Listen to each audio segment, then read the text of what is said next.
this is Abhishek here. Welcome to my class. My today's topic is urine analysis is clinic chemical examination of urine. हम क्या देख रहे हैं? Chemical examination देख रहे हैं यूरिन का, जिसका मेरा बेटा इसके पहले 2 वीडियो बना चुका हूँ, 2 से 3 वीडियो शायद बना चुका हूँ इंटरप्रिटेटिव एनालिसिस का। पहले वो देखना कि जब हम टेस्ट लगाने के बाद एनालिसिस निकालते तो क्या रीडिंग्स आती हैं और उन रीडिंग का मतलब क्या होता है, किस तरीके से एग्जामिन करेंगे, वो सारी चीजें मैंने आपको प्रीवियस वीडियो में बता चुका हूँ। अब इस वीडियो में बताऊंगा कि आपको मैं टेस्ट परफॉर्म कैसे करते हैं एक्चुअली में, है ना। फिजिकल एग्जामिनेशन तो मैं आपको बता चुका हूँ, केमिकल एग्जामिनेशन आपको बताया नहीं था, मैंने बस बता चुका था केमिकल एग्जामिनेशन में क्या क्या चीजें हम देखते हैं, क्या क्या फाइंडिंग्स निकालते हैं और वो फाइंडिंग्स के कारण क्या होते हैं, वो चीजें मैंने आपको इंटरप्रिटेटिव एनालिसिस वाली वीडियो में बता चुका हूँ। अब इस वीडियो में बेटा हम देखेंगे केमिकल एग्जामिनेशन में कि कौन कौन से टेस्ट लगाते हैं। हाँ, आपको शायद लग रहा होगा सर आपने प्रिंसिपल लिखा दिया है, इस पे थ्योरी वो तो प्रोसीजर तो लिखी नहीं है, प्रोसीजर ज़्यादा बड़ी नहीं है, मैं आपको बोल के बता दूंगा और बाकी सारी चीज़ें अपन प्रिंसिपल से ही समझ लेंगे, ठीक है। इतना ईजी बताऊंगा कि आपको लगेगा भी नहीं कि हमने प्रिंसिपल पढ़ा है, ठीक है। सबसे पहले जो टेस्ट है बेटा प्रोटीन पता लगाने के लिए, यूरिन में अगर प्रोटीन प्रेजेंट है तो वो होता है सल्फोसैलिसाइलिक एसिड टेस्ट। कौन सा टेस्ट होता है? सल्फोसैलिसाइलिक एसिड टेस्ट होता है। और अब देखेंगे इसका प्रिंसिपल। इसका प्रिंसिपल क्या है, यानी इसका सिद्धांत, स्कूल वाला कॉलेज वाला प्रिंसिपल नहीं, टेस्ट वाला प्रिंसिपल। इसका सिद्धांत क्या है? If proteins are present in urine, if यानी अगर प्रोटीन्स प्रेजेंट है यूरिन के अंदर, they are present in soluble form. ये प्रेजेंट रहेंगे किसमें? सॉल्युबल फॉर्म में, यानी घुले हुए फॉर्म में, दिखेंगे नहीं आंखों से, है ना। शक्कर घोल दो अगर तो दिखती है क्या, नमक घोल दो तो दिखता है क्या पानी में, उस तरीके से घुले हुए रहेंगे, आप देख नहीं पाओगे। तो सॉल्युबल फॉर्म में प्रेजेंट रहेंगे यूरिन में, अगर ये प्रेजेंट है यूरिन में तो। हाउएवर जो भी हो when sulfosalicylic acid reagent is added, जब सल्फोसैलिसाइलिक एसिड रिएजेंट ऐड करते हैं किसमें, यूरिन में, दिस प्रोटीन्स यानी जो प्रोटीन प्रेजेंट है यूरिन के अंदर, this proteins are appear as white precipitate.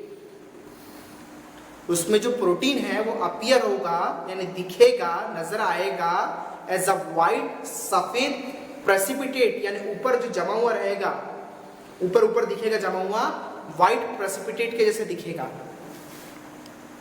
Due to the denaturation by acidic reagent, acidic जो रिएजेंट है सल्फोसैलिसाइलिक एसिड, उसके वो क्या कर देगा, डीनेचर्ड कर देगा, प्रोटीन को तोड़ देगा, ब्रेक डाउन कर देगा, डीनेचर्ड कर देगा, खराब कर देगा। उसके कारण क्या होगा, वो व्हाइट प्रेसिपिटेट के जैसे नजर आएगा प्रोटीन।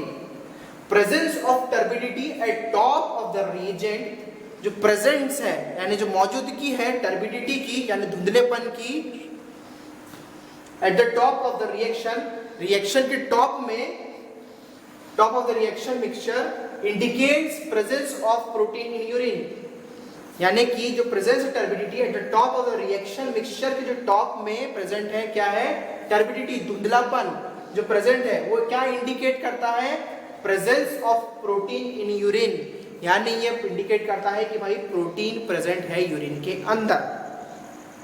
सिद्धांत समझ में आया? क्या प्रिंसिपल था आपको?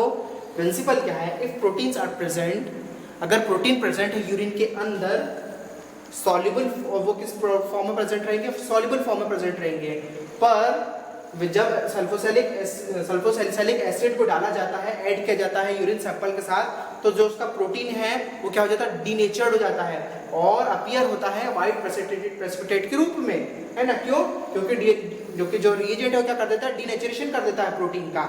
और जो प्रेजेंस है टर्बिडिटी की, कहाँ, at the top of the reaction mixture, जो रिएक्शन मिक्सचर है टेस्ट ट्यूब, उसके टॉप में क्या होगा, टर्बिडिटी दिखेगी, धुंधलापन दिखेगा, क्लाउडी दिखेगा, ऐसा लगेगा किसी ने उसमें कुछ ऊपर आटा घोल दिया हो, ऊपर या धुंधला स्मोकी दिखेगा।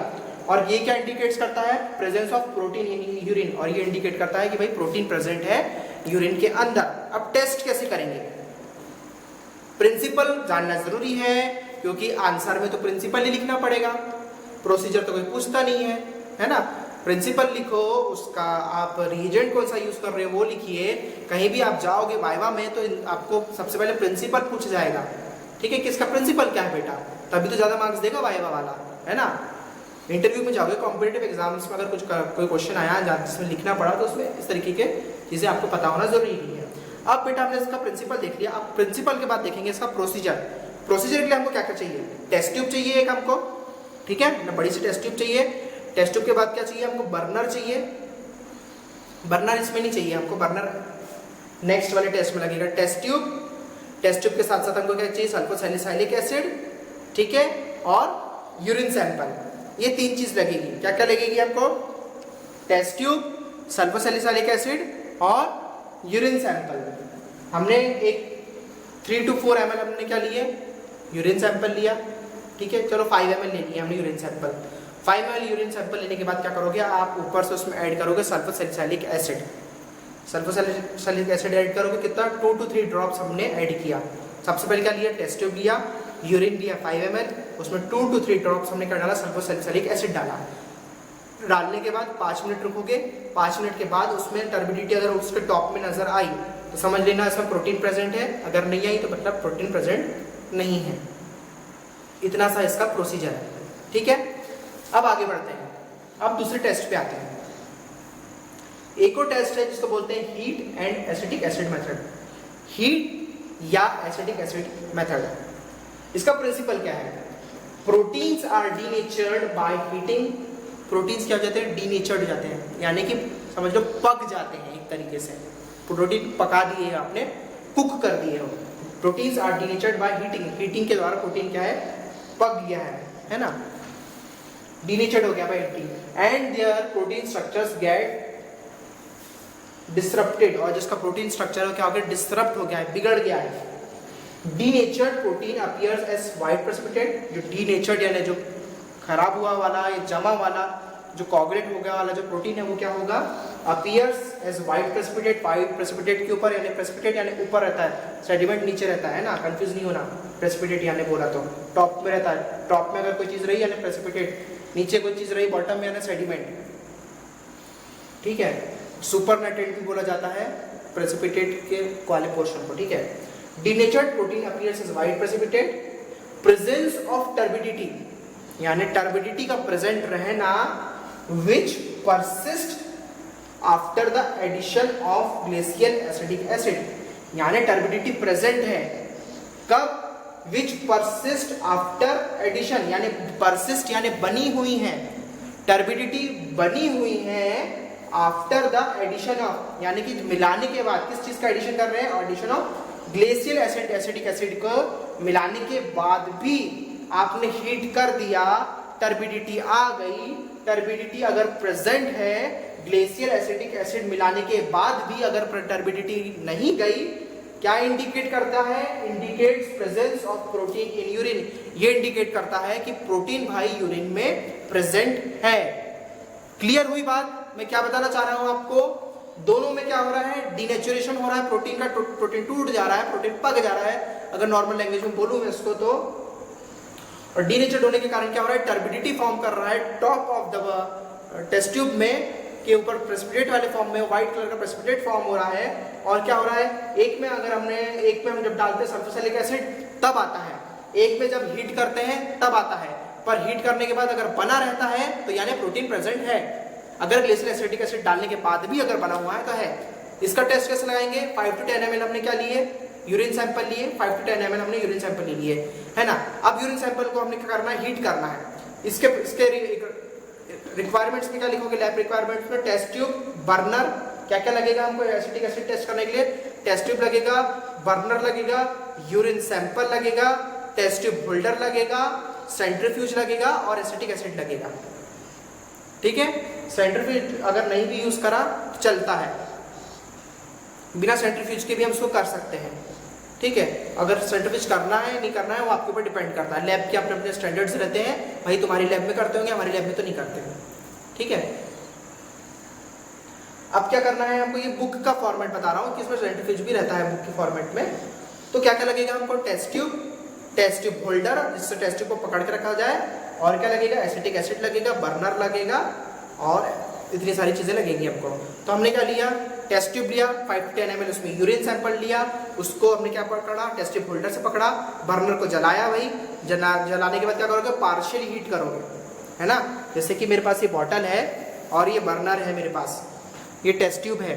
टेस्ट ट्यूब को कैसे करोगे हीट? पार्शियली हीट करोगे, ठीक है। ऐसा रख दोगे ना लगातार, तो वो क्या होगा, अंदर से सडनली वो बॉईल होकर बाहर आ जाएगा, स्पिलेज हो जाएगा और टेस्ट ट्यूब फूट जाएगी। समझ में आ रही मेरी बात? तो कैसे करोगे? पार्शियल हीट करोगे। पार्शियल हीट कैसे करोगे? अभी टेस्ट ट्यूब है और समझ लो मेरी ये 2 उंगली है टेस्ट ट्यूब होल्डर, तो क्या टेस्ट ट्यूब ऐसा हीट करोगे?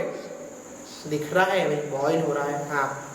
ऐसा नहीं करना कभी भी, ऐसा हीट करोगे ना, अगर ऐसे सामने रख के टेस्ट ट्यूब ऐसे रख के, तो यहाँ जो भी बॉईल हो रहा है तो यूरिन बॉईल होके फक से मुंह पे उछल जाएगी गरम गरम यूरिन, ठीक है। तो हमेशा इस तरीके से रखना, सामने की तरफ रखना, पर ये नहीं कि सामने भी कोई खड़ा हो। सामने आपका सिंक रहना चाहिए जिसमें अपन हाथ धोते ना, सिंक वगैरह, या आपका क्लिनिकल पैथोलॉजी का जो भी एरिया है वो ऐसा एरिया रहना चाहिए कि आगे चल के कुछ वहाँ पे गड़बड़ ना हो, स्पिलेज होकर, ठीक है। तो क्या करोगे? पार्शियली इस तरीके से हीट करोगे, पार्शियली ऐसे करके हीट करोगे। इस तरीके से भी, ऐसा भी रख सकते हो आप इसको, या तो ऐसे भी रख सकते हो, पर कभी ऐसा मत रखना। पार्शियली हीट किया, हीट करोगे, धीरे धीरे धीरे धीरे यूरिन गर्म होगी, हाँ। तो क्या बॉटम को हीट करना है? नहीं, हमको कौन सा चीज को हीट करना है? अपर पोर्शन को, अपर पोर्शन को हीट करेंगे हम, ठीक है, क्योंकि टर्बिडिटी आपको कहाँ देखनी है? अपर पोर्शन में देखनी है। तो हमने ऊपर वाले पोर्शन में ही हीट लगनी चाहिए, नीचे नहीं हीट लगना चाहिए। अपर पोर्शन में हीट लगी, जैसे ही टर्बिडिटी आती है, जैसे ही टर्बिडिटी फॉर्म हुई, टर्बिडिटी फॉर्म होने के बाद आपको क्या डालना है? ग्लेशियल एसिटिक एसिड डालना है, 1 to 2 ड्रॉप्स आपको क्या डालना है? ग्लेशियल एसिटिक एसिड डालना है। जैसे ही ग्लेशियल एसिटिक एसिड डालोगे, ठीक है, उसके बाद क्या करना है आपको?